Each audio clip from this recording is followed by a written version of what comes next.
The Last of Us Part 2. The Scars weren't just a cult. Let's talk about the Scars, or the Seraphites, if you want to be respectful. Because depending on whether you played the game or watched the show, you might have come away with different ideas. In the game, they're quiet. They whistle, they sneak, they kill, and if you weren't paying attention, they felt like just another hostile faction, another threat in the forest to mow down, while Abby's heartbeat pounds in your ears. But in the show, they feel different, more present, more ominous, more cultish. I get it.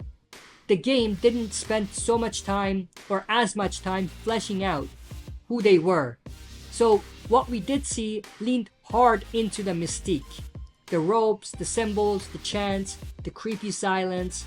The whole thing feels like they're one goat sacrifice away from a full-blown doomsday ritual.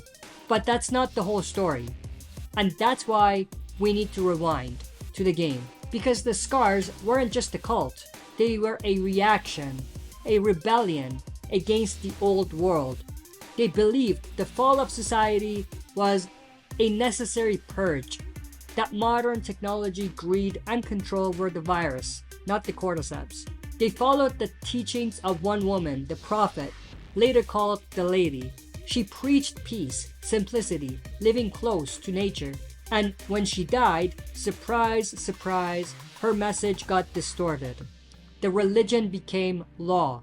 Peace became punishment. Belief became violence. Sounds familiar?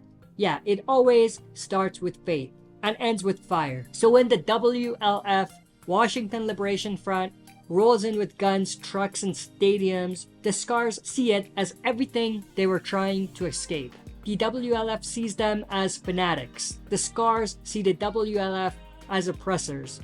And somewhere in the middle, children like Yara and Lev, born into one side, crushed by the other. Lev questions the faith, cuts his hair, is labeled a heretic. Yara defends him and loses an arm for it.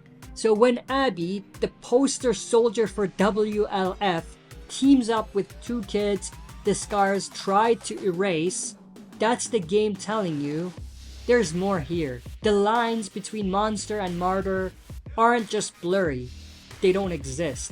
The show hints at all of this, but only just. You see the tension, you hear the whispers, but you don't live it the way you do with Abby, Yara, and Lev in the game. Still, the visuals in the show do a lot of heavy lifting. The cinematography, the rituals, the chilling silence before an ambush, the whistles, it's eerie, it's effective. It sells you the cult, but the game sells you the people. You meet them, you hear their doubts, you hear the fractures inside the faith. That's why the conflict hits harder in the game. But obviously, we have a lot of story left to be adapted, and most of this has not arrived yet. But the question is, will they keep all the good parts of that story when they're diving deep right away?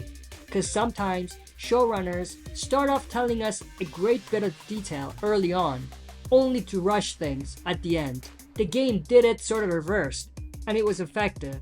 So let's see how it goes in the TV adaptation. That's everything I wanted to share in this video. I hope you enjoyed. If you did, smash the like button, subscribe to join our community, and press the bell to be notified when I upload on the channel. That's it for this video. See you next time for another super video.